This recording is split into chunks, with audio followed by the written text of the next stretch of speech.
Hello, Thought Roomies, and welcome to the show. I'm your host, Hallie Rose. First of all, I just want to thank you so much for being here. Some of you have been listeners from the very beginning, and some of you are brand new. I'm celebrating all of you right now, and I want to let you know that as the host and the curator of this show, I'm very careful about the integrity of this podcast, and I am meticulous about selecting the guests that I present to you here. You choosing to spend your time here is not lost on me. It is truly sacred. And as such, it is my promise that I'm never going to sell you something that I haven't personally tried or that I don't believe in.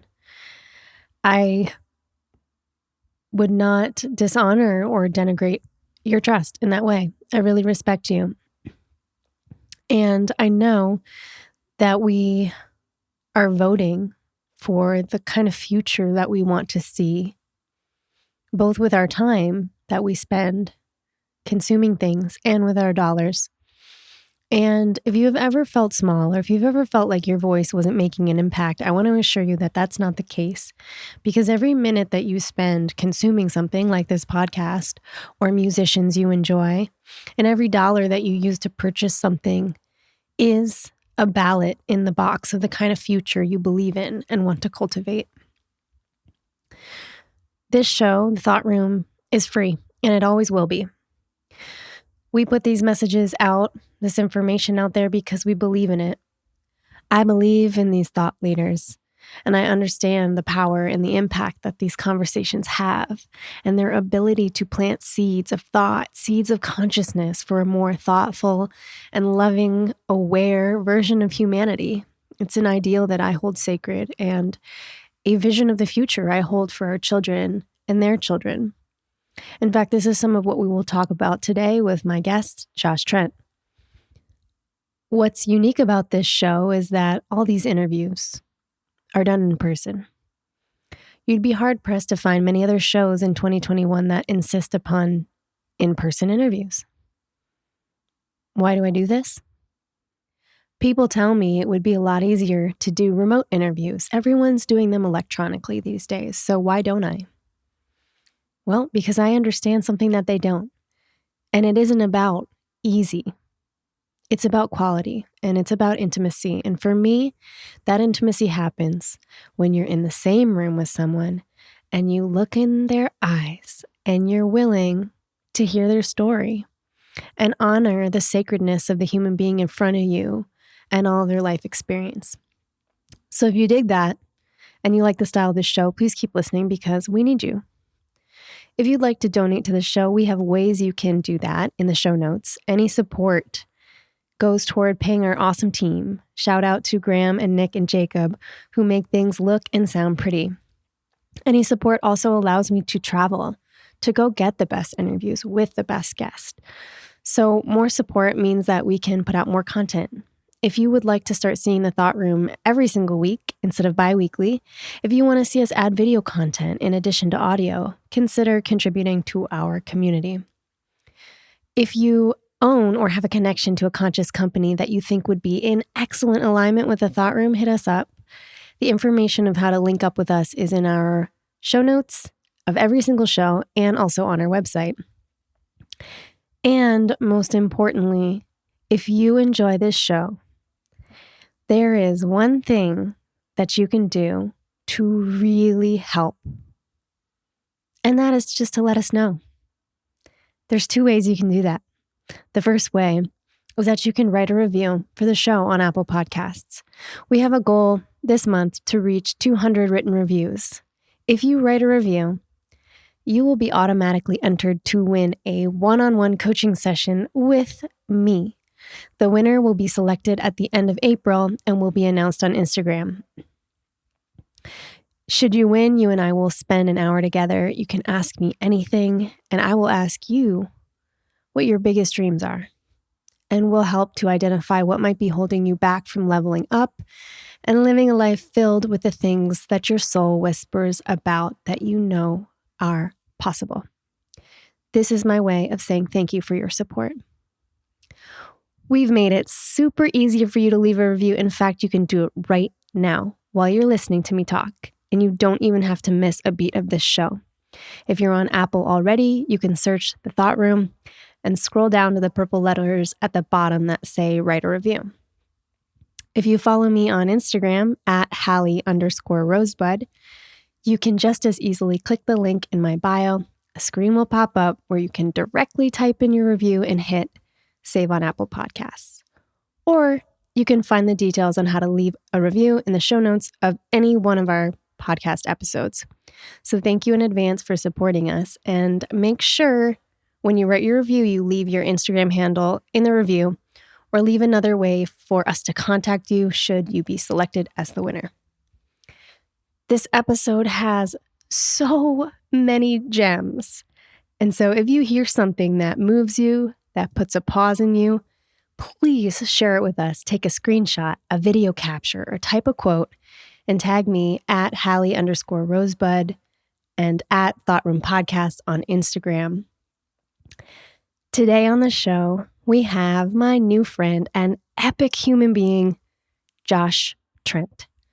Josh is the host of the wildly successful podcast, Wellness Force, and we actually recorded this episode in his incredible studio in Austin, Texas. Once you hear this episode, I know you're going to want to jump on over and listen to Josh's show. He is absolutely a master at what he does. He's been recording his show for 6 years, and he leads with an incredible amount of heart and spiritual courage. This is one of my favorite conversations on the Thought Room to date. If you dig it, share it with a friend. It takes 2 seconds, and you might just really change somebody's trajectory. So without further ado, join me in the Thought Room with Josh Trent.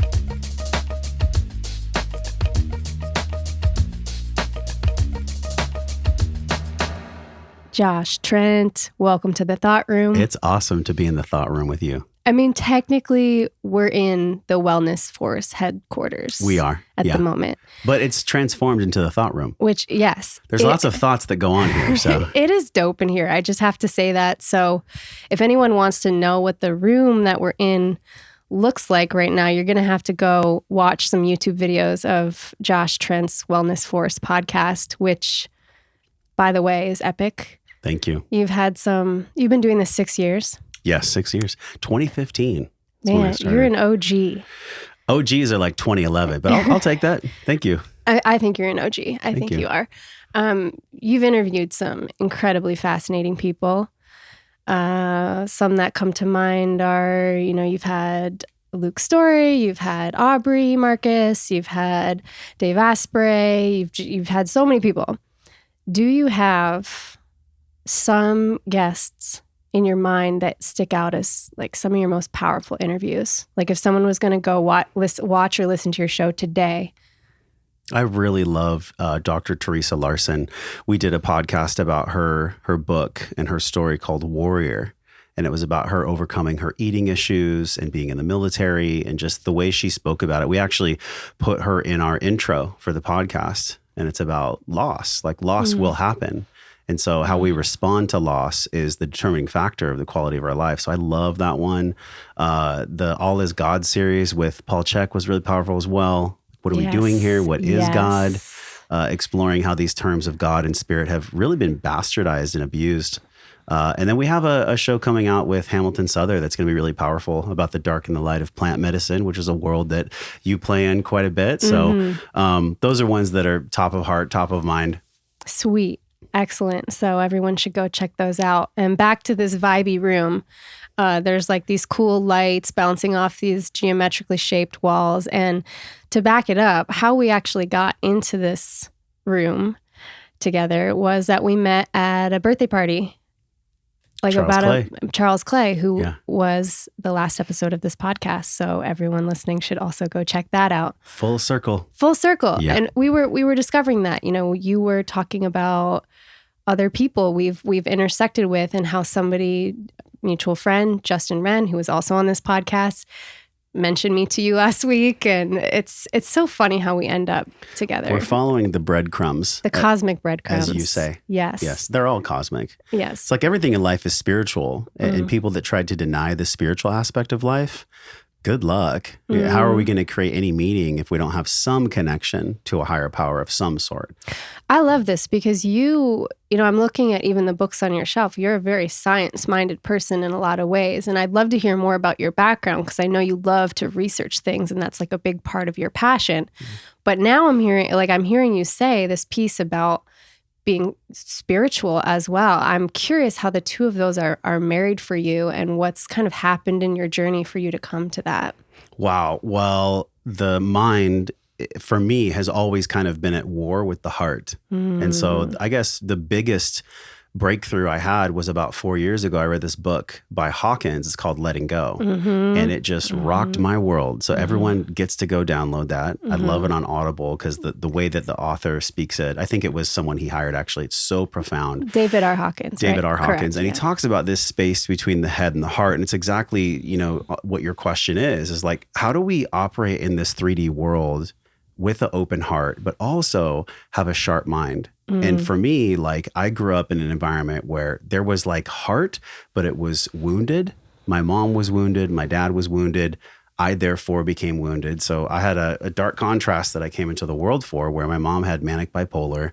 My dad left home when I was 2 months old. I was 4.5 pounds, 4 pounds, 11.5 ounces when I was born. So I was premature, like in an incubator for 2 weeks, the first 2 weeks of my life. So I chose some pretty big contrast to come into this world for. And I've spent the majority of my life honoring my mind, but making sure that the space between my head and my heart consistently grows shorter. And so Hawkins talks about this. It's like the biggest space for so many of us is the space between our head and our heart. And so if we can marry those, and if I can marry those, that's the whole journey with this podcast. The Thought Room or Wellness Force, our core mission, my mission in life, is to share authentically about my discovery process of physical and emotional intelligence. And intelligence is not something that you can just read in a book. I have some nice books here, but it's my ability to like gather the books, listen to the podcasts, and then apply. That's the second phase of intelligence for me, closing the gap between the head and the heart. And then lastly, like the third phase, the most important one, is integration or embodiment. Because right now our nervous systems are trading redox chemicals, and I'm looking at the micro muscles in your face and making sure that you're trustable, and you're doing the same to me. We're all doing this. So to the degree I'm aware of my capital T trauma, my lowercase t trauma, am I projecting my beliefs and my wounding onto you, or am I just being present as an open vessel of love? To the degree that I've gone through the gathering, the application, and then lastly, the embodiment of all the 400 interviews and books that I've read and experiences that I've gone through, like that's the degree of closing the gap between head and heart. And essentially that's what living a heart open and a mind connected life really is. And it can't be faked. I've gone through phases where I'll fake it till I make it. And I had a mentor in the past, and he was like, it's not about faking it till you make it. This is Dr. Jade Teta. He was like, it's about being it until you see it. Yes. And that's really been my quotient of like, how do I do that without being disingenuous or inauthentic at all? And that for me is this constant continuum. I'm about to be a father in June. Yes. And it's just this constant learning phase and constant continuum of, am I really showing up connected head to heart? Have I gone through the intelligence phase authentically? And how am I showing up? And I think that's a journey that we all walk. Mine just happens to be like front and center, so that my audience and people that listen to me are like literally peering into my discovery process. Yes. And so it's revealing. It's very vulnerable. It's confronting at times. But shit, I wouldn't have it any other way, really, because I don't want to hide. I spent a lot of my life hiding, wearing a mask. Yes. You know, our mutual friend, Adam, we just did a show right here where you're sitting about like, how do we take off the masks that we're wearing? Yes. And so that's been my journey. You know, how do I just live life without a mask, head to heart connected, but really going for it and really sharing, even when I don't want to, even when it feels shitty, even when it sucks. So beautiful. That moment when you can start like integrating all the pieces of yourself and just be like, this is who I am, and show up that way without having to hide. Or, you know, like I was just telling you that I spent the last 2 days up north in Austin, outside of Austin, with a mentor of mine who I spend time with on his land. It's a sanctuary. We do sweat lodges there. And I went out into the wilderness. I want to do a sweat lodge. Sweet. I'll take you with me. Yeah. I went out to do a solo mushroom journey in the woods. But before, I was talking to this mentor, and he is, you know, he's been given a bundle by the Lakota Nation and gifted the privilege of leading these sweat lodges. And so he's looked at like this community leader, and he's also this like amazing photographer who loves to take really sort of like edgy and like nude photography that's gorgeous and all of these things. And so his place is like, he's got these gorgeous photos on the wall. And he was talking about how for a while, you know, he wanted to take them down every time he had an event, because it was like, here he is in kind of like this chief role, and then here's this other side of his like creativity, and it felt really vulnerable. And it wasn't until recently that he was able to kind of to do that. But to throw it back to what you were saying before, I love that, like closing that gap between the head and the heart. Last summer, I was spending a lot of time in isolation in the woods in Canada. My parents have a retreat center there. And I was in the garden, and I was watching the bumblebees on these pink flowers. And I was thinking about my friend Eric Godsey, because he always says the wisest things.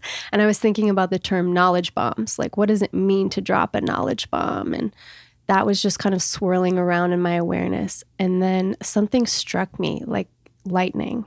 And it was this line. And it was, knowledge only becomes wisdom when it passes through the prism of the heart. I was like, whoa. Yeah. Whoa. I can feel that. Yeah. Yeah. So that's exactly what this is. And my question to you is, for anyone listening to this who is wanting to cultivate some sort of practice to lessen the gap between their head and their heart, how might one begin? Well, I just took a deep breath, and that's it. So it's tattooed on my arm, se posso respirare, posso scegliere. And in Italian, that means if I can breathe, I can choose. And so it's a reminder to me to not just do my breath work as if I'm ticking a box, but to literally use the breath to uncover whatever's not loving within me. And by doing that, I am constantly checking in on a daily basis of, am I really being honest about how I'm feeling? Or am I kind of compartmentalizing my emotions so that they don't have to pass through the prism of the heart? One of the coolest things I received is somebody was like, you know, I love about your show is like, if you're feeling something, if you're going through something, if you're learning something, you fucking share it. And that's the most important thing is, I'm not perfect. None of us are perfect. And so if we can have like a dedicated self-introspection practice, mine is breath. And then in the garage, I have a sauna and a cold tank, and I do my movement in there, and I have my groups that I go work out with conscious men. All of these things are tools, but they're not something that you say to others because you want to look like you're doing your work. We all know when we go to bed at night, when we're laying there in silence, if we're actually looking within or not. And so the times where I'm looking within is when I'm actually using my breathing. And for the majority of my life, I was born premature. I had sinus issues. I took a lot of antibiotics. So there was like 15, 20 years where I didn't really know what it was to breathe. I had a stuffy nose forever. And the science is all showing us now, if we're not breathing through our nose, We're not activating our parasympathetic nervous system. We're not going into rest and digest. So I think about the first 2 decades of my life. I really wasn't ever breathing. And even in my 20s, when I found fitness, the backstory is like, I became up to 280 pounds by the time I was 21. And so I used food as a way to not feel my emotions. Nothing was passing through the prism. I was just kind of surviving. And I learned that survival mechanism by watching my mom, watching my dad, being bullied. I was bullied quite a bit when I was younger, because being overweight as a kid, you get picked on. So people can resonate with this if they've ever been abused or picked on. We start to develop this outer shell. It's almost like, on ice cream where you put the magic shell. We all pour a magic shell on ourselves, but it blocks the magic from coming out. So it's actually an anti-magic shell that we all grow. Totally. And so I structured that for myself to not feel what I was feeling. I didn't even know what emotional intelligence was, which is totally cool in this moment, just to reflect, like, my whole life's mission is to explore emotional and physical intelligence. And so this prism, it's a beautiful concept. Like, unless I am doing my work every day, some type of breath practice, even if it's like 6 deep breaths when I'm feeling stressed, or doing a 7-minute box breathing practice with a couple of breath hold retentions. It's the whole ethos. It's the whole genesis of why about a year ago, I launched a program called Breathe, Breath, and Wellness. And in that program, it's 3 weeks long. It's all my lessons from Costa Rica and Sedona and Mark Divine and Gwen Payne and Niraj Naik and all these masters, even Dan Brule, where I was like, what are they doing? Why are they so on purpose and happy in their lives? It's because they're embodying the power of the breath. You and I probably follow Bruce Lipton and Dispenza. And so we know that we are a conditioned bundle of nerves unless we are aware of whatever our somatics are trying to tell us. And so when we do breath and actually be the breath, it's way different than if we're just like going to a ceremony. A lot of people go from ceremony to ceremony to ceremony. I fell into that trap. But the big piece that I was missing, and the big piece that most people are missing when they jump from ceremony to ceremony, and it could even be breath work as well, they're not pausing to integrate. Yes. They're not pausing to integrate. There's no real discussion of integration. There's no like physical, emotional, spiritual practice of integration. Yep. And whenever we're opening ourselves up through the breath or through any psychedelics, we open ourselves to 4 and 5D consciousness. And what happens there is we open ourselves up to entities and energies and all these really complicated things that really science doesn't have a way to describe. And so the only way I could describe it is we are all an amalgam of our lower self, our past life pushed down generational trauma, and also the current collective wounding that we're experiencing every single day. So it is our birthright. It is our responsibility to continuously clean the conduit that we live in, not just from a physical perspective, but from a mental perspective too. Most people don't realize this, but we actually have 4 diaphragms. People think of the diaphragm as right here, this dome-shaped muscle under the ribs. We have a diaphragm that starts in our perineum. We have another diaphragm in our abdominals. We have a diaphragm here, our main diaphragm, and we actually have a cranial diaphragm as well. And so this fluid that flows through our bodies at all times, if we're doing breath work, if we're being breath work, then we're cleaning our system. It's almost like in a stream. We're here in Austin, so you know what it's like when you see a stream and the sediment collects and it kind of piles up in the stream. Well, if you clean out the sediment, the water can flow. We're the same way. Like, we're just like a river. If we clean out our sediment, then everything, our thoughts, our emotions, all of our shit that's not love can actually flow. But if we're not doing any kind of practice to allow the sediment to be released, then it's almost impossible for the truth to flow, for the prism to be accessed, for us to just be our authentic selves. And so that's my number one, is that, but also like conversations like this, where you open yourselves up to other people's thoughts, other people's opinions and ways of being, that helps the water flow too. So there's an amalgam of tools. I just really love the breath because for anxiety and depression, it's the number one. And I don't believe, which is kind of controversial, I don't believe that people should be doing plant medicine if they haven't done some type of a sit practice or of Vipassana practice. I've done a 10-day Vipassana in the desert about 4 years ago. to the degree you're prepared to do psychedelics is the degree those psychedelics will either heal you or harm you. That's a whole podcast of its own.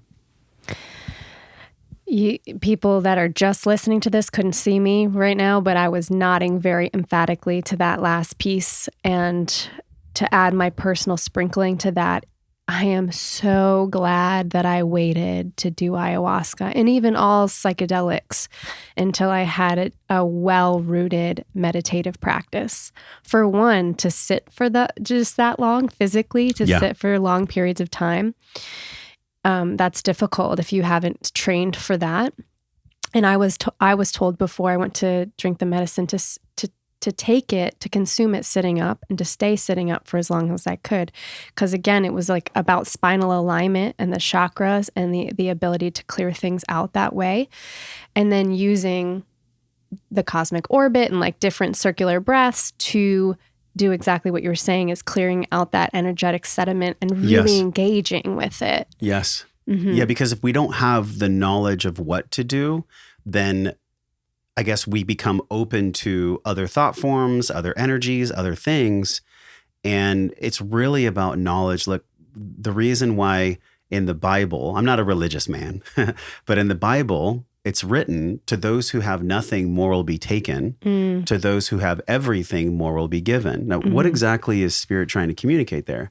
Spirit's trying to communicate that when you have the knowledge, when you have the awareness of what is really going on and how you can heal yourself, clear yourself, be yourself, then you can actually live life from that abundant state. I actually disagree with law of attraction. I'm not a huge proponent of law of attraction. I believe in the law of reciprocity. Go on. I think that law of attraction, just like the terms God or spirit, have been abused. There is a dark shadow in the personal development industry, and especially in the spiritual world, where people that can speak well and have great marketing and are articulate, people that are great leaders and that are very persuasive, can use words and marketing and pictures and images to convince other people that somehow they're a guru, somehow they have it all figured out. But you and I both know, like, when you feel someone's energy, when you look into someone's eyes, if you yourself have done any kind of awareness work or introspection work, you know if someone's full of shit or not.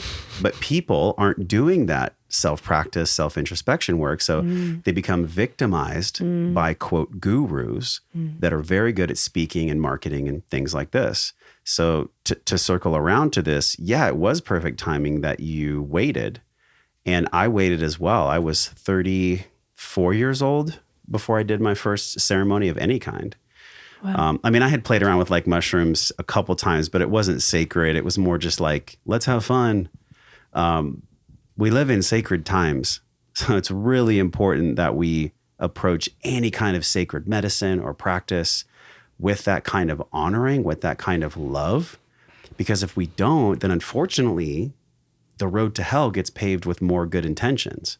And so we really have to be aware and cautious right now, especially here in Austin, especially in San Diego, where I came from, or Denver, or New York, or any of the big hubs where like culture and creativity come through. We have to really be cautious, and we have to be kind to ourselves to not fall prey to really this authoritative playfulness that is spoken by these so-called gurus and leaders that can really take advantage of people and hurt people. So there's a lot to unpack there, but essentially, like, be cautious and be kind and continue to commit to do your work every single day. 100%. I could not agree more thoroughly. The last piece I want to say about the breath is I was also thinking about throwing it back to David R. Hawkins and letting go. Are you a fan of Hawkins? Oh, yeah. Yes, everyone should go listen to him. I was telling you before about living down at Soltara.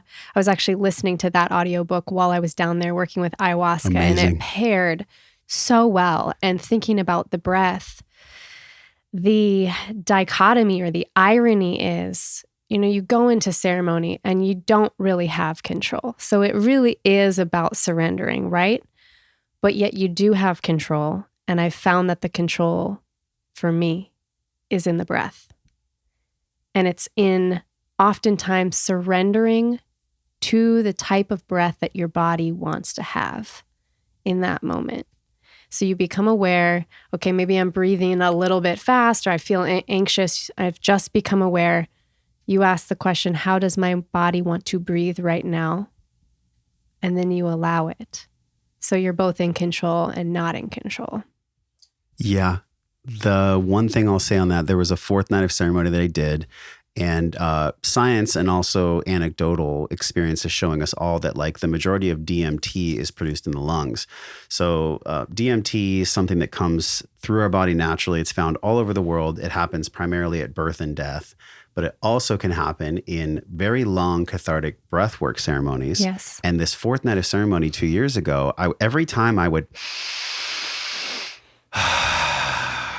like really take a nice cyclical breath in through the nose, out through the mouth, I felt this like sensation, almost like my lungs, I could feel the cilia in my lungs transferring oxygen and carbon dioxide. And it was such a fucking trip. Yes. I'll just share that with you. Like, it was so cool because I was like, oh, this is actually everything. I had my ass handed to me in that ceremony, which was a 2-year journey of me clearing an entity, doing medicine at the wrong place at the wrong time. It happened for my healing, but I don't wish it upon anyone. Yeah. But the only thing that saved me from literally going insane was having a dedicated breath practice, because truly, if I can breathe, I can choose. And I didn't, it's so funny. You ever do something or experience something, and then like 4 or 5 years later, you look back and you go, oh, that's why that happened. You get like the experiential tick in your brain of like, oh, the lesson's actually 5 years later. Right. And I find so many people, myself included sometimes, we're searching to get the lesson as quickly as we can before we've gone through the gauntlet of pain. So just let that land for a moment. Like, the pain teacher is present for us to learn how to listen to it and surrender to it. But so many times we're all bypassing the pain teacher to try to sprint to the lesson so I can get the lesson of why this has occurred. Meanwhile, we haven't actually given ourselves time to feel the pain of what the lesson actually is. And so, of course, as Pema Chodron says, the lesson repeats until we learn the lesson. And that's been my journey in life. And, you know, I'm currently experiencing all kinds of lessons all over again. This is the largest my body's been, the most weight I've carried in 10 plus years. And so it's, again, a lesson for me to like constantly surrender to, am I breathing? Am I loving myself? Am I taking care of myself? And that cyclical orbit you mentioned is really powerful, because it's not just what Montauk Chia talks about with sex and sex energy. It's also the flow of chi through our whole body, through our whole systems. Right behind you, we're on video here. So I have all the chakras, and then I have earth, wind, water, fire around the heart chakra, because those are roadmaps. Those energy systems, if one of those are blocked and we're dishonoring any one of those, or we're not honoring the fact that we're literally from the earth, we're not on the earth, like we're a product of the earth, otherwise we wouldn't be here. If we're not honoring all of this, then we can get stuck into a trap of what I call intellectualizing healing or intellectualizing spirituality. So the breath, you can't hide. You can't hide from the breath. There are people that actually can hide in ceremonies. There are people that get addicted to the rush of ayahuasca or get addicted to the rush of mushrooms or whatever it is. And their ego is so strong and so cunning that they won't allow themselves to surrender to whatever lesson is really trying to come through. And so there's so many things to just, I guess, be aware of when we bring up this question of breath or healing or just why the hell we're here in the first place. To not, even how you started this podcast, to not fall victim to the what am I going to say? Intellectualization. I had some dark chocolate. Nailed it. I had some dark chocolate before we got on here. I was like, it increases so our did verbal I. We fluency. got wild. The intellectualization of healing, it's impossible. You cannot solve a heart-based issue by trying to use the mind. And that's really what this is all about. This really resonates with the experience that I was having in the woods. And I was sharing some of this on Instagram this morning along that vein of sharing unflattering truths or potentially unflattering truths, which was like, I hadn't really done plant medicine since I left Soltara, which was over a year ago. much like yourself, had a very challenging integration experience with ayahuasca. I did 13 ceremonies in a year. Wow. Went from 0 ceremonies to 13. And it was what I was called to do on a soul level. But the challenges that I faced, the initiation of that, the depth to which I went, it was almost hard to come back from. And the darkness of that, which I'm sure that you relate to, I can feel that, is not something I would wish upon anybody. So I have been very discerning about diving back into the plant medicine world. Only now, over a year later, have I been called to be with mushrooms again. So I was creating the container for that. I knew I wanted to be out in nature. I checked in intuitively. I was like, maybe I'll just do like a gram. It was like, no, 3 grams. And I was like, okay. So set everything up, drove 2 hours out there, packed the bag with all the things and the blankets and the food and the water, and I had a compass and just making sure that I was going to have everything. And I got out there and I found the spot. I let the land lead me to the spot. I took it very ceremonially, and then I was like waiting for the medicine to open up. And I was like, okay, why isn't this happening? And finally, when it did, I was so tired. My truth is that I have been way overworking, way overdoing it. Join the club. And the mushrooms, or my higher self, whatever you want to say, is coming through when we're in these states, was like, too much. You're doing too much. And I heard my inner child and my nervous system literally wail. I was sobbing into the grass, just being like, I need a break, too much. Even though it's all beautiful things happening, I'm trying to answer every outreach. I'm trying to thank every listener. I'm trying to, and I'm tired. And the mushrooms were kind of like, we can't do anything with you when you come to us this tired. And I was like, even this ceremony, I've forced this to happen. And that was humbling. So was it really you guiding yourself to the medicine, like your ego, or was it the medicine guiding you to the ego? That's a great question. That's kind of what I'm wondering. It's like, because our communion with medicine is like, we're half beast and half spirit. Right? I suppose it doesn't even matter. Like, it doesn't matter. Really At that point, it's like, I got the message. Yeah. I was just like, okay. And then the other piece was like, how do you cultivate a deep, meaningful relationship? You don't wait till it's broken to work on it. You're working on it all the time in a conscious way. Same thing with our relationship with these medicines.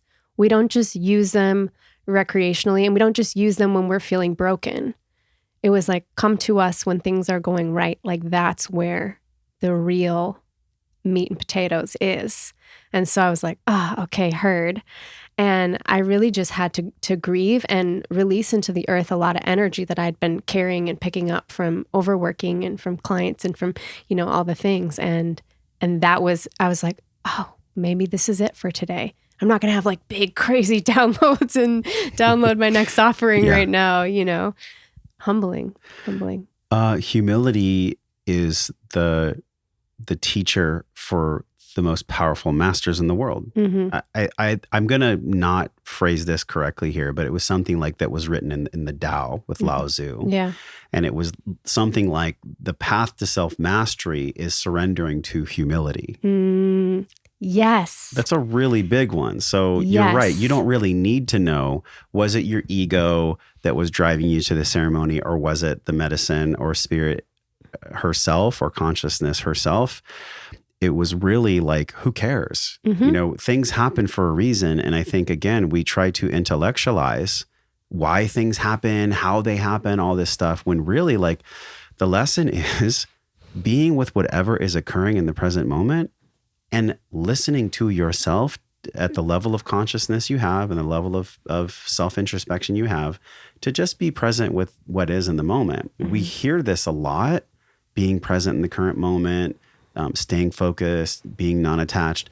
But these are all terms that take years, sometimes decades, to truly embody. Right. And so I think of the song, like, You Can't Rush Your Healing. I forget what the artist is. Yeah, that's Trevor Hall. Trevor Hall. I said that on the intro of my last podcast. You can't rush your healing. Totally. Like, I'm 41. I'm still healing. Yeah. And actually, our buddy Adam, when we did the show, he was like, I'd like to rephrase this. I'd like to rephrase that we're constantly healing to be we're constantly learning. Yeah, evolving. Because I almost feel like healing has gotten a bad rap. It's like, oh, so-and-so's still healing. Right. It's like, well, don't you mean that we're learning and growing? Isn't that what healing is? Right. Like you had your heart broken before? I'm sure you have. have. You're a human, right? So we get our heart broken, and then we realize through the teacher of pain to just look back and go, okay, what was a potential red flag that I abandoned myself for? Right.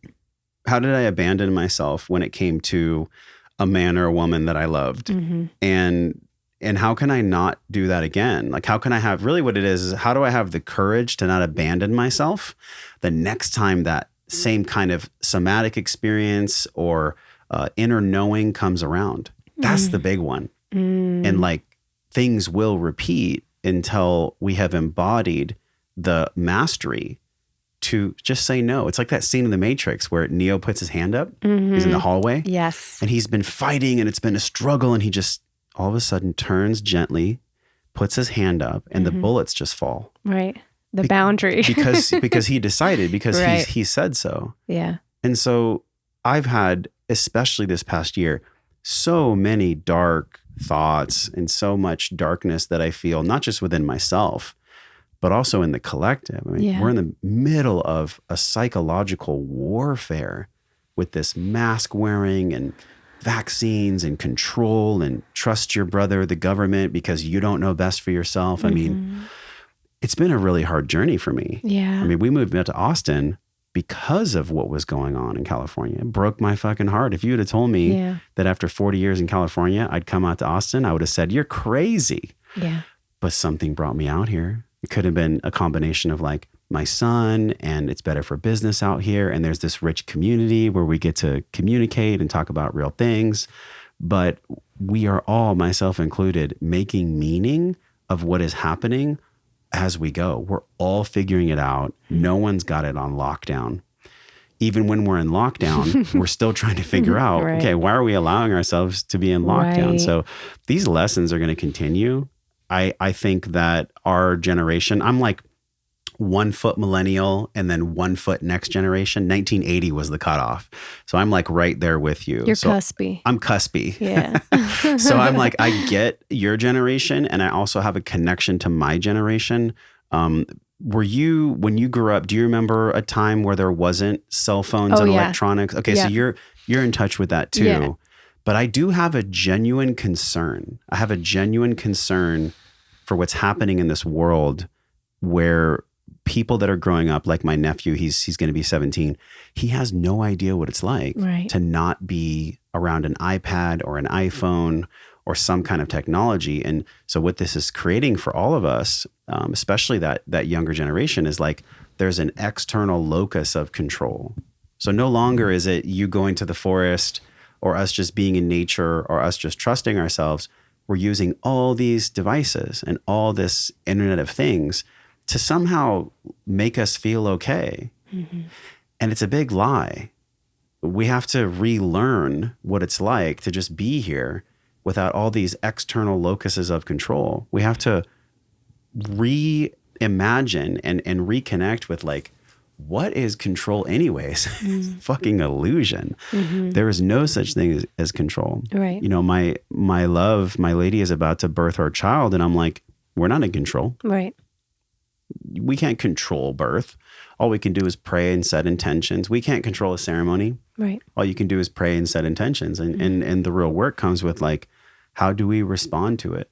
How do we respond to it? So it's that little piece that seems so small, yet it's so important. And that is like, how do I train myself to respond? Right. Whether it's eustress from a cold tub or physical training or being vulnerable on a podcast, like all these ways that we just continually over and over and over again train ourselves to respond instead of react. And again, it's easy to intellectualize. Completely. When you're talking about this, you're reminding me of the work of David Data, which I'm sure you're familiar with. And there's a book in there, Way of the Superior Man, Way of the Superior Man, which is one of the books that we covered in the Conscious Man, the 12-week program that I'm just finishing up the first cohort of. But he speaks about, when your woman, in this case, in the book, he's saying when your woman is expressing something emotional to you and you're getting triggered or your brain is wanting to go into the space of coming up with the solution, he just says, drop into your belly and, even like put your shoulders back, open up the heart space physically, lean in, turn toward her, and continue to breathe. It's just that kind of accordion in the background, your breath, your awareness in and out as you're also listening. And I did an exercise last week with a piece of fruit. This was on the Zoom call with the men in the Conscious Man. And we all had a piece of fruit and we were learning how to be really present in a sensual experience with eating a piece of fruit. And I walked them through each of the 5 senses. So we just held the fruit for a while. We felt the weight of it. We smelled it. We felt the texture of the skin. Did it have volatile oils when we rubbed it? And this whole 15-minute process before ever sinking our teeth into the fruit, it was like this pure appreciation, as if it was a lover that we were making love to, wow, letting the juices drip down the chin. And then I was also asking them, are you breathing? While you're doing this, are you breathing? Can you stay aware of your breathing the entire time?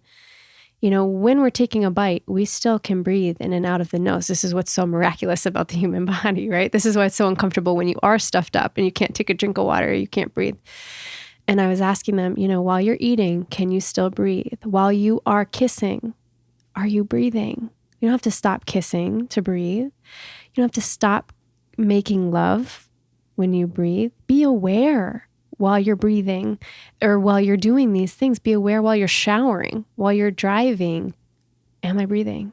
Am I breathing? All the time. And this is what, Thich Nhat Hanh talks about this all the time, is like coming home to ourselves as our bodies, this vehicle that we're driving through this really weird, strange, wonderful experience. Can you come home to the vehicle of the body? How do you do that? Through the breath, through each step, being aware, like, I am stepping now. I am breathing now. Now I am breathing in. Now I am breathing out. And that can change it does change your experience, your entire experience of life. Fundamentally. It sounds so simple. If someone's listening who has not done this or reached this point in their practices, in their meditation, in their breath work, I personally implore you to keep going, because once you cross the threshold of this, it will change your entire paradigm. A lot of the times before I do an interview, and even with clients that I work with, I say, how are you doing? Check in, do a quick scan of your body. Where is there tension? Where do you not feel free? A lot of times I'll take 2 fingers, I'll put them right under the belly button, and I'll just have the client push and say, does that feel light or does that feel constricting? And it's exactly what you're talking about with data. And I've heard Wineland talk about this too. Yes. And I was trained by Johnny Blackburn, who trained with Wineland and data. So my background to what you're talking about is like 2014, I got into men's work in Encinitas and did that for 7 years, and then eventually led a men's group. And breath was always a component of that. Mm-hmm. Because by the time we arrive to a group or to a podcast interview, we have probably, even with a great awareness, we have probably held our breath. We have probably received stuck energy and tension in our systems. Like, it just happens. We're fucking human. Mm-hmm. So having just a quick check-in practice of like, can I take 2 fingers and put them on my belly button? And can I push there? And can I ask myself, am I really relaxed or not? That's a beautiful starting place. Mm-hmm. It really is. And something you said earlier that I wanted to piggyback on is you were like, yeah, it's not easy. And I think lots of things in life are actually super simple, but they're not easy. Right. like doing 6 breaths ain't that hard. Right. We can breathe in through our nose and out through our mouth 6 times, but it's the faculty of reminding yourself to do it, Right. and listening to the cues in our bodies that determine the quality of our lives. Just because something is really simple does almost never mean that it's easy to do. Right. Like, for example, with my partner, Carrie, if she's sharing and it triggers me, like you're mentioning about, if I start believing my mental programs and those mental programs turn into emotion, which is energy in motion, and that energy in motion gets stuck in my system somewhere, well, if I'm not conscious of that, I'm going to constrict and project that onto her. Be like, what do you want me to do? Do you want me to fix it? Do you want me to do something? You want me to take out the trash? So the big thing that I'm getting at here is like, wow, what a practice. Like Spirit designed this everyday evolution of us for us to continually check in with the breath, continually check in with the body. And I feel like, especially in the circles that we run in, there is just this constant conversation around somatic experiencing, much like what you did with your men with the fruit. That's a somatic experience. You know, you're feeling the fruit, you're smelling the fruit. The more of our senses we can use to open us up to our partner or to a conversation or even to our work, you know, how much is business needing a fucking transformation right now? Totally. The old adage of what I consider to be like the patriarchy, the ivory towers that are being deconstructed, that have been showing cracks for a long time, the way we're treating Earth, the way we're treating each other. I'm not here to say that masculine energy is wrong. I actually don't believe in toxic masculinity. I just fucking don't. Because to be human, there's human toxicity, right? There's feminine or masculine toxicity. It's our job to have a real open, honest conversation, doing the checks and balances like you and I are talking about, to really either be with the truth or not. And we're seeing this on the highest degree right now. Republican, Democrat, pro-life, pro-choice, black or white, you know, do you believe in BLM or not? It's like everyone is being forced to make a decision. Well, there's no decision to make because the only real path is that we are united. Unity, that's what community is. And so we're all falling prey to this in the same way that a lot of orators that I mentioned before that are spiritual marketers, they're directing people to be forced to make a decision. Guess what? Like, you pausing and taking 6 deep breaths, that's a powerful decision of its own. There's no need for any of us to be forced to make a decision like, do you believe in vaccines or not? Do you believe in Black Lives Matter or not? No, that's the wrong question. It's like trying to answer the question, how do we get peace on earth? That's a fundamentally flawed question. Right. The only way we get peace on earth is by truly doing the work to have peace within ourselves. That's what ripples out and creates peace on earth. So again, the intellectualization of how do we make things right? How do we box solutions and hand them to people? It's just not that easy. It's a lot more complicated than that. And that's really what I think we're all learning here on planet Earth. And I look at the chakra system behind you and I feel like we are all being attacked and wounded at our root and sacral chakra. You know, whether it's safety, financial security, safety of our loved ones. Am I going to have a job? Am I going to be safe? Am I going to be okay? We can't climb the ladder on our energy systems. And we also can't climb the ladder on Maslow's triangle. Yes, the hierarchy of needs. We can't get out of the lower realms if we're stuck being victimized to be forced to make a decision on, quote, what we believe. Right. So it's very nuanced and it's not so reductionized that especially the mainstream media is putting out right now. It's a lot more complicated than that. For sure. And so for anyone listening who isn't familiar with, you know, the pyramid you just mentioned of Maslow, at the bottom, there's kind of like our safety and security needs. And then it kind of moves up through all of these different tiers. And at the top is self-actualization. So the premise is that if our basic safety and security needs are not met, we basically become very uncivilized animals. And we're just working to get those needs met. And you can't move into a space of creativity. You absolutely can't move into a space of self-actualization when these lower parts are being threatened and or attacked.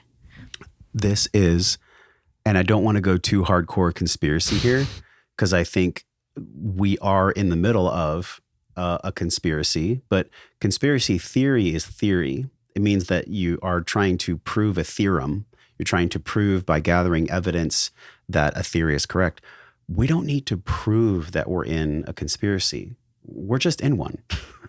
We're in a conspiracy. Like everything we've talked about today, all the pain that you and I have experienced, to be human means that we are in an environment. We all created some kind of a contract to come here to planet Earth to live out this human experience. There is a conspiracy here of darkness. And that darkness at all times is trying to come into your space, come into your mind. Why do you think that there's a morning and a night? It's fundamentally built that way. Right. And I'll not go too deep into the conspiracy aspect, but I will say, if you look at all the teachings of the past, and again, I'm not a religious man, but I am a spiritual man. In the Bible, Isaiah 45:7, I, the Lord, create good and evil. I, the Lord, create dark and light. I, the Lord, create all these things. So right in the Bible, we are being taught, and in many religious studies, we are being taught that spirit creates all things. So God made man so that man would know God. And this is Alan Watts. We're all knowing God by learning ourselves, by either learning ourselves or running away from the challenge. So we're in a conspiracy by design. It's confusion by design. It's supposed to be challenging by design so that we will all know what it's like to expand and to grow and so we can be able to hold more spaciousness, so we can do more things, so we can be a mother, be a father, be a great podcaster, be a source of truth that people can depend on. You don't get to that without experiencing some kind of expansion or pain. And so whether you're non-denominational or whether you are religious or whether you're spiritual, we're all doing the same thing with different words. And the thing that we're doing is we're either leaning into the expansion or we're retreating from it. And by the way, there's no judgment either way. Who am I to judge somebody for not leaning into their expansion or leaning into their best self? I mean, shit, it's rocked my ass so many times. I've gone back 2 steps back, 1 step forward. But when I look back on like the continuum of my life, the only thing that's allowed me to like arrive to here, which I know there'll be even more in the future, has been at least my willingness to connect with something outside myself. Just start there. At least my willingness to connect with something higher intelligence, higher power, spirit, God, whatever it is. That is actually the determining factor, I think, for most people, even when they're tapping into the darkness of God. People use money to control others. They're still somewhere in their psyche, somewhere in Bill Gates' psyche.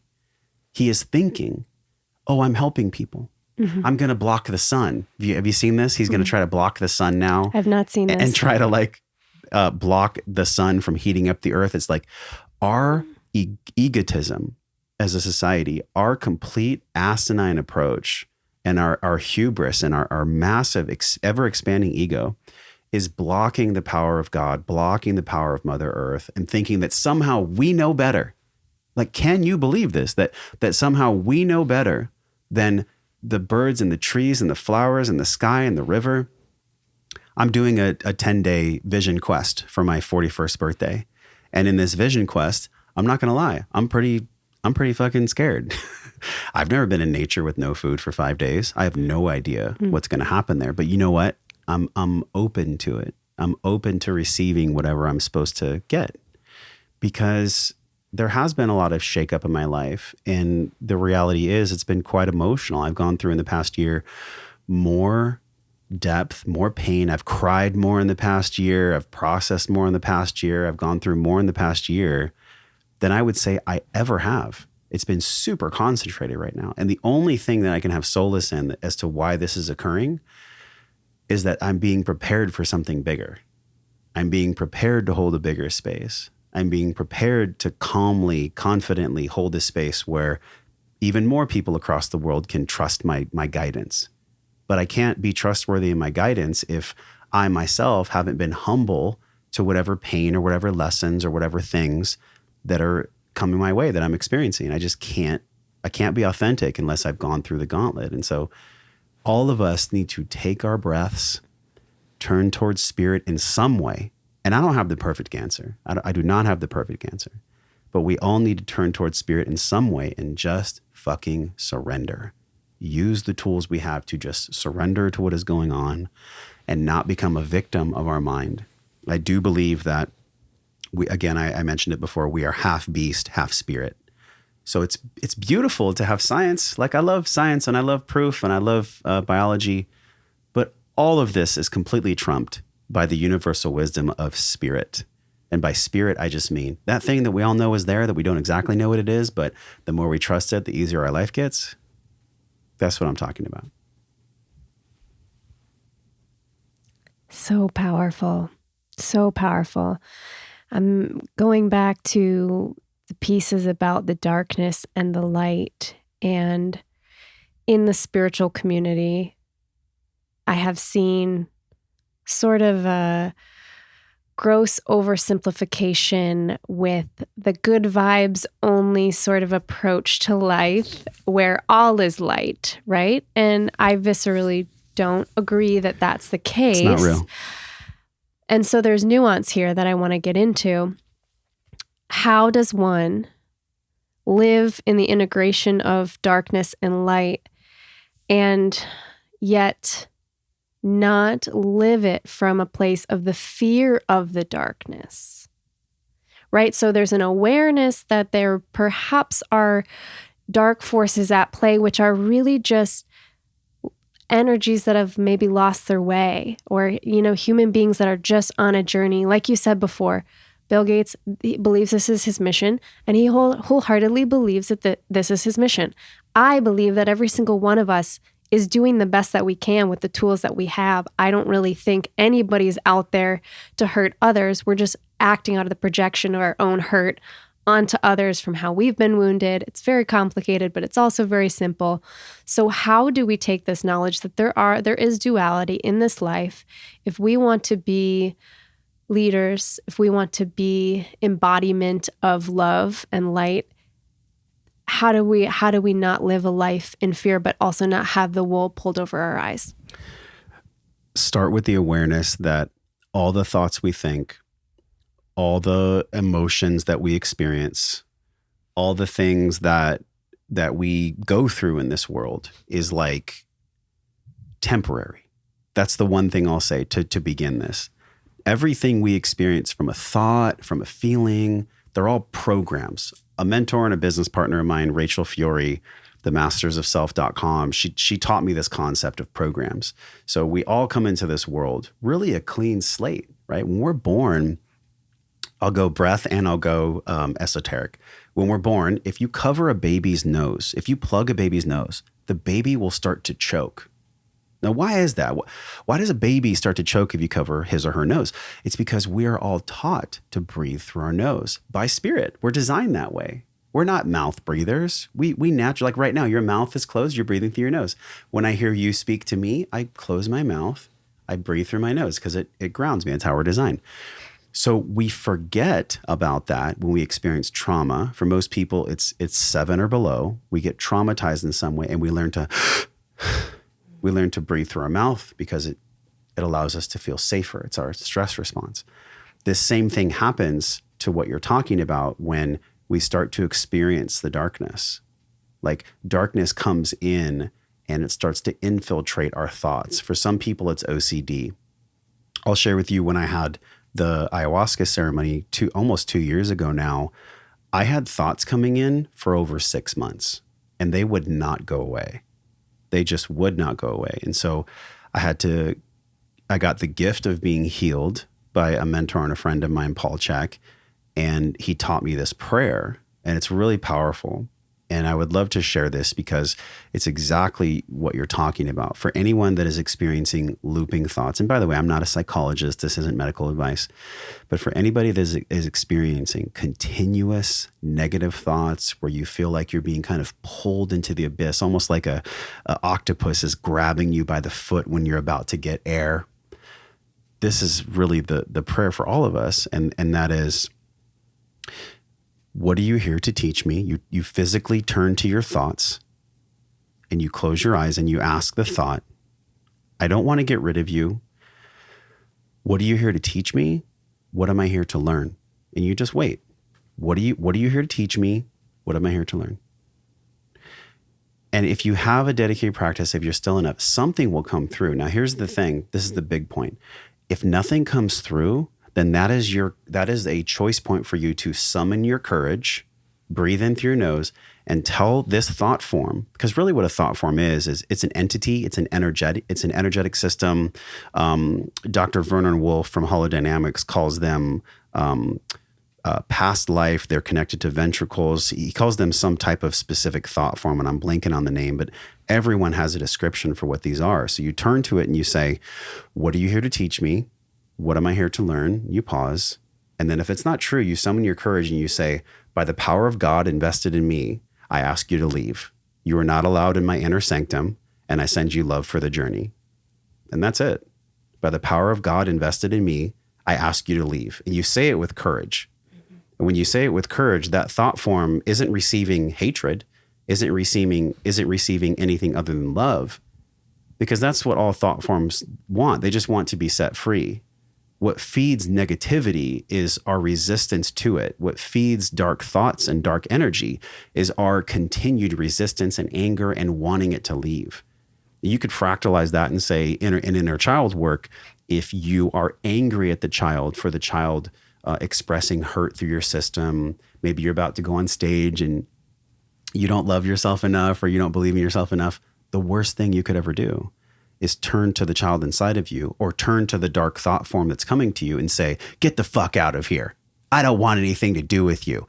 Leave. Then you're just going to feed it more. It's actually going to grow stronger. So it's those two things. Be aware of it. Say the prayer for yourself and also to honor the thought form. And then if it's not there to serve you, then it is not allowed in your inner sanctum. And you repeatedly do that practice as much as you need to. And that's what really saved me, because I was in this wrong lens of trying to be angry at the thought, move the thought out of my system, deny the thought, fight the thought, instead of just like letting the thought come through. And this is the big one though. And this is where I tend to disagree with Eckhart Tolle and a lot of these people, is it actually is okay for you to summon the courage within yourself and say, from a place of love, get the fuck out, because you're not allowed here anymore. And if you stay here, if you choose to stay in my inner sanctum, then you will be stuck in purgatory forever. You'll be stuck in this purgatory forever, and you don't want that, because that's what these thoughts want. They just want to be set free. All of us just want to be set free. It's why we wound each other, is because that energy just wants to be set free. But we have to be courageous enough. This is about spiritual courage. This is about us being spiritually courageous to, instead of try to smoke it away, watch porn, shop, fuck it away, work it away, whatever it is, all we're doing is just counterintuitively, we're feeding the ghost that's haunting us. And so that's where I would begin. I would begin right there. And I would use that as a template to grow the courage within yourself and be okay with it being hard, because it's going to be hard. You talked about pain as the teacher, as a great teacher in these days of darkness. I'm wondering if we can slow it down for a second and you can drop into your heart to bring yourself back to one of the most difficult days in this dark period for you. And if you can get in touch with the tendrils of the tenderness of that pain and bring us back and maybe paint a little bit of a picture of what that experience was like for you. Well, you go deep in the thought room, don't you? All day. There's nowhere to hide in the thought room. I love that it's the thought room, by the way, because we all have these programs. I want to go back to that template and then I'll answer your question, because it's a good setup for it. So we come into the world pure, and I'll close the loop on this because I didn't close it before. When a baby is, when they have their nose covered, they choke. When we come into the world, we're pure. We learn programs. Mm-hmm. We literally learn programs. We learn to mouth breathe. Right. We learn to hold our breath. We learn to protect ourselves. We armor up. We learn to not go into emotion because it's modeled by parents, because emotion is scary. We learn all these things. And so I, myself, all of us, we spend our entire lives either unlearning what we have been taught that just simply isn't true. I love Alan Watts so much. He calls it all retch and no vomit. Everyone's being taught these lessons. And when we absorb the lesson, we feel that it's not true. A prime lesson of this one, before I get to my tentacles, is go to school, get a great job, have a house, get married, have kids, get your 401k, and have everything structured so that you can be safe when you're retired. Well, guess what's missing from that picture? A unique expression of your authentic soul's journey, which is the whole fucking point of us being here. That's the whole point. Whole point. So with that as a frame, we learn these mental programs. Those mental programs kind of keep us at bay. Those mental programs turn into emotional programs. We start attaching to it like, oh, I'm an angry person. I'm a judgmental person. I'm this, I'm that. And then we have a behavioral program, which is the behavioral program for me that came online. And I really haven't gone too deep into this on a show yet, but it feels right. For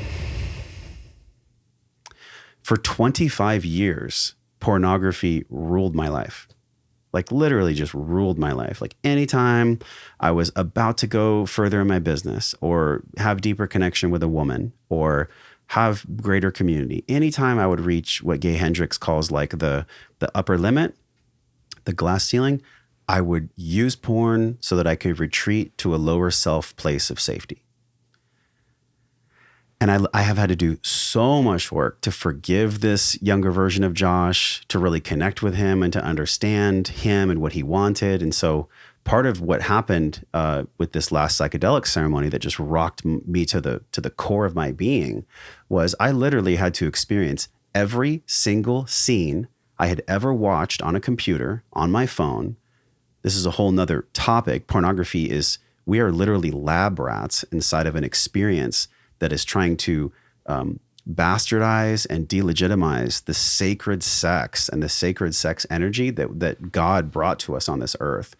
It is the only time in human history that 24/7, 365, a 10-year-old boy can pop open his iPad and watch pornography. I mean, it's an absolute tragedy that we're just beginning to see the headlines of.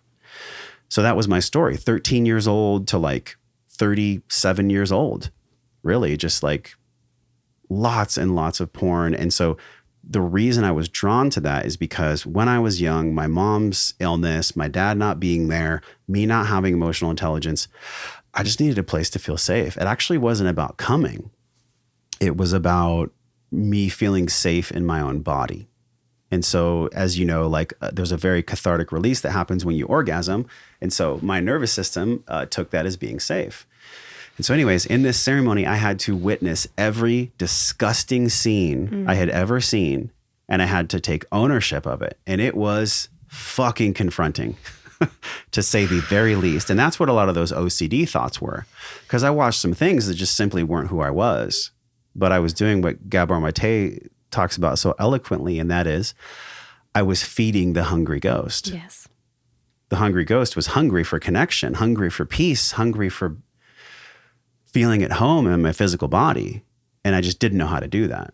And so the darkest time for me actually was when I got home from the ceremony 2 years ago. I had just met Carrie. I had just gotten to this relationship. I was dealing with these OCD looping thoughts. I was taking radical fucking inventory of all the ways that I had abandoned myself, going to the screen for solace instead of walking my talk and really being who I was. And it was fucking hard. Like it was really, there was times where I'm like, am I actually losing my mind? Like for real. I thought that. I was like, am I going crazy? Because this doesn't feel right. Right. And so I used the power of prayer. I used the power of surrender. And it really shook me to my core. Like it took me to a place where I was like, how am I supposed to be podcasting and being this like voice of wellness when I myself am not feeling well? I just wasn't feeling well. I wasn't feeling confident. I was just dealing with so much fallout. And the one thing I'll say is this, like beyond just Bessel van der Kolk's work, the body keeps the score. Period. End of story. Every single thing you've ever done to hurt someone else, or every single way that you've abandoned yourself, it will come up in moments where you are destined to grow. And so this is the most money I've ever made. It's the most beautiful relationship I've ever had. I'm having a son. I'm reaching more people than ever. I'm doing all the things. But I've had to go through literally hell in order to heal and transcend the ghosts of the past that I was continually thinking I needed to feed. And so it brings up a lot in me just to even talk about it right now, because God, what an ordeal. I mean, I literally do not wish that upon anyone. And in retrospect, I could say, yes, everything happens for a reason. And yes, things happen perfectly. But with the knowledge I have and with the awareness I have now, it actually did not have to be that way. So I'd like to call bullshit on everything happens for a reason. We create the reason why everything happened, but everything does not always happen for a reason. We make solace with it. We make peace with it, because what else are we going to do? We have to move forward. You know, we can't choose to be stuck in the past, which is really what depression is. Depression is a focus on the past. Anxiety is a focus on the future. So that was the darkest moment. I almost broke up with her at that time, because I was thinking like, oh my God, this is all happening. This shouldn't be happening, blah, blah, blah. Doing everything I could to make something outside of me the culprit as to why I was experiencing my healing. But really what was going on is I had to pass through the eye of the needle. I mean, it was really fucking hard. It kind of makes me feel like crying just talking about it. I mean, the trauma and the insanity that it was just so fucking profound that it took me to a place where I was like, man, I mean, I've never thought about killing myself. That's just not a thing for me.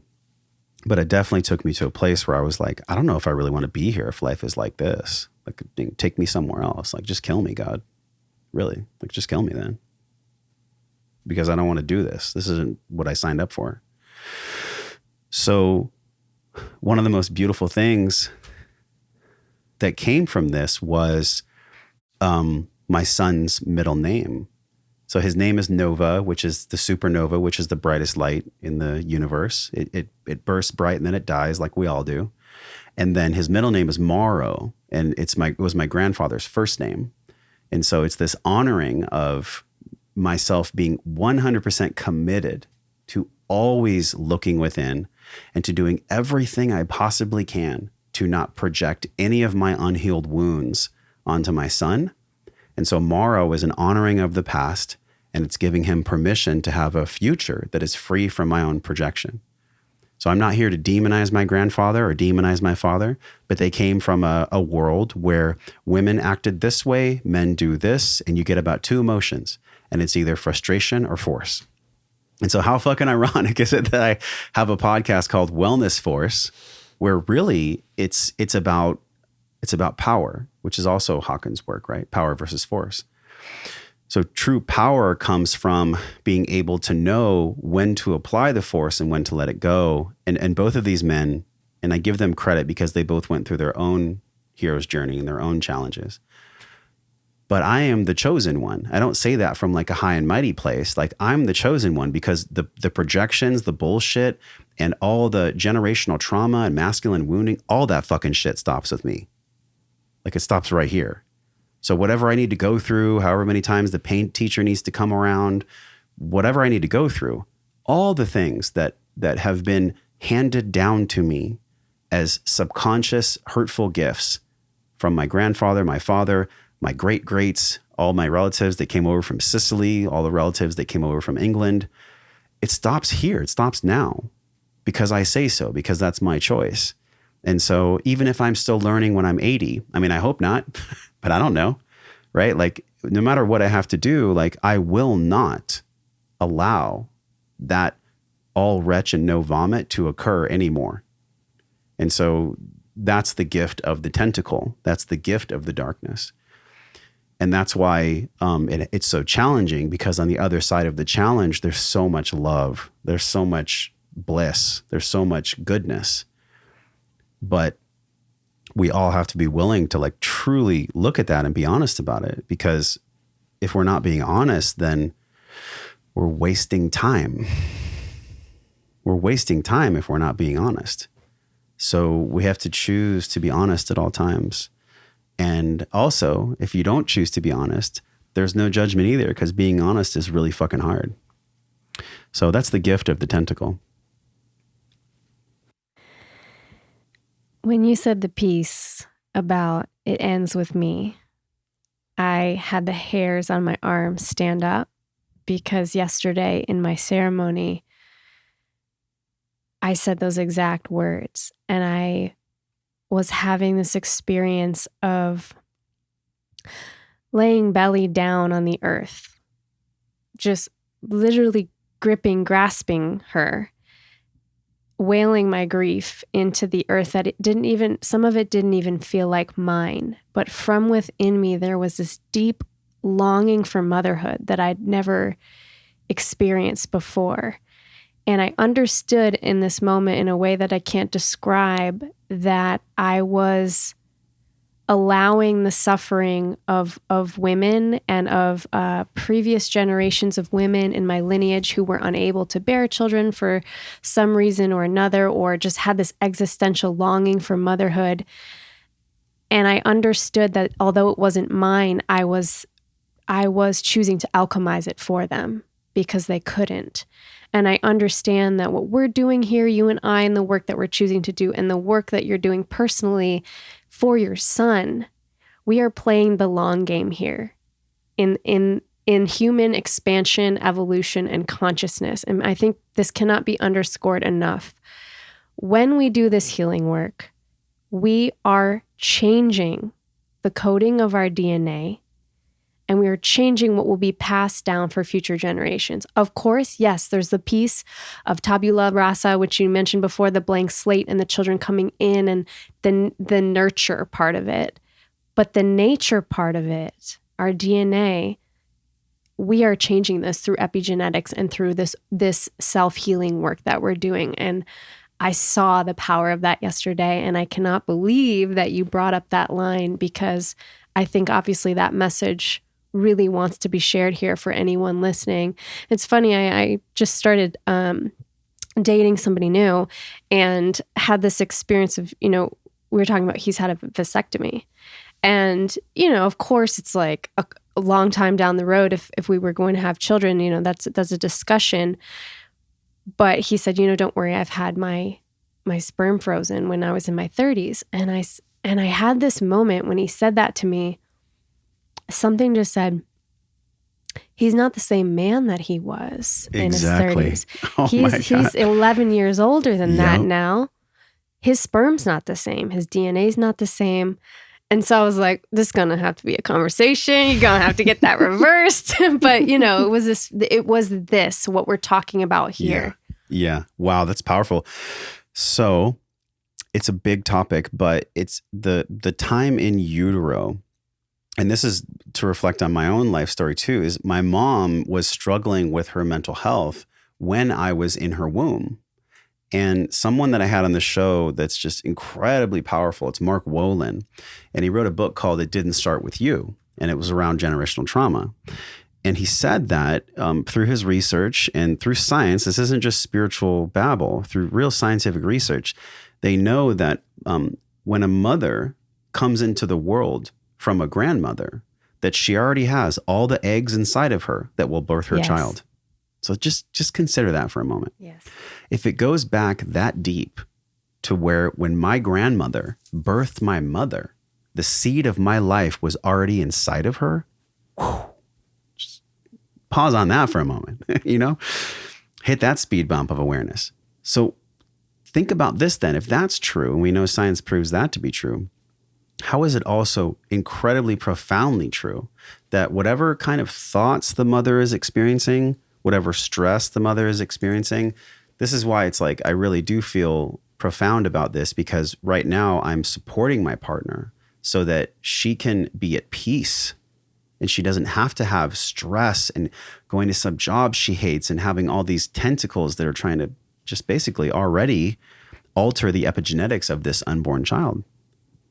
And so it's so important for us to literally treat pregnant mothers with the most soft, sacred way of being, because they are birthing the next generation of life. And so I am just appalled. I am absolutely appalled at the 6-week break that moms get from work. I mean, are you fucking kidding me? What the hell are we doing that a mother only gets 6 weeks or even 12 weeks? Moms should get a year to 2 years where they don't have to work and they are fully supported by our tribe, which is the United States. But we have believed this illusion that somehow it only matters in the current moment what is occurring. And it's just not true.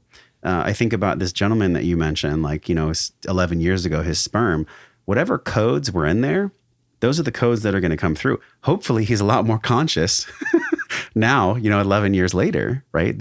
So I'm in the same vein of you, is like, whatever I ate, whatever I thought, whatever I was projecting when I got Carrie pregnant is also, I'm just coming to terms with this now, what I will have to lovingly help my son unlearn.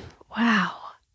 I'll have to lovingly help him unlearn that and be continued to having the generational pain stop with me.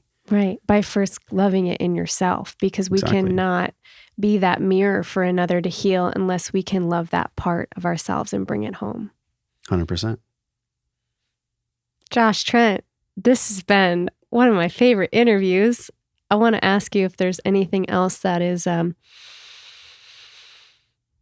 lighting you up lately. That's something that's burning to be talked about. This was really cool. I so enjoyed this. This is lighting me up. Like, what's lighting me up is right now in my life, what's lighting me up is how do I scale and grow my podcast, my business, my coaching, my advertising, my web traffic? How do I do all of that? And also in tandem, how do I structure time where I can slow down, integrate these incredible conversations I'm having, and disseminate that wisdom so that I am giving it to my community and I am being a trustworthy guide.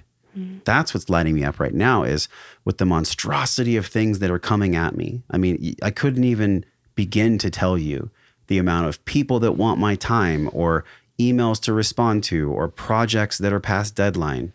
Fill in the blank, like anything you can imagine has happened and continues to happen.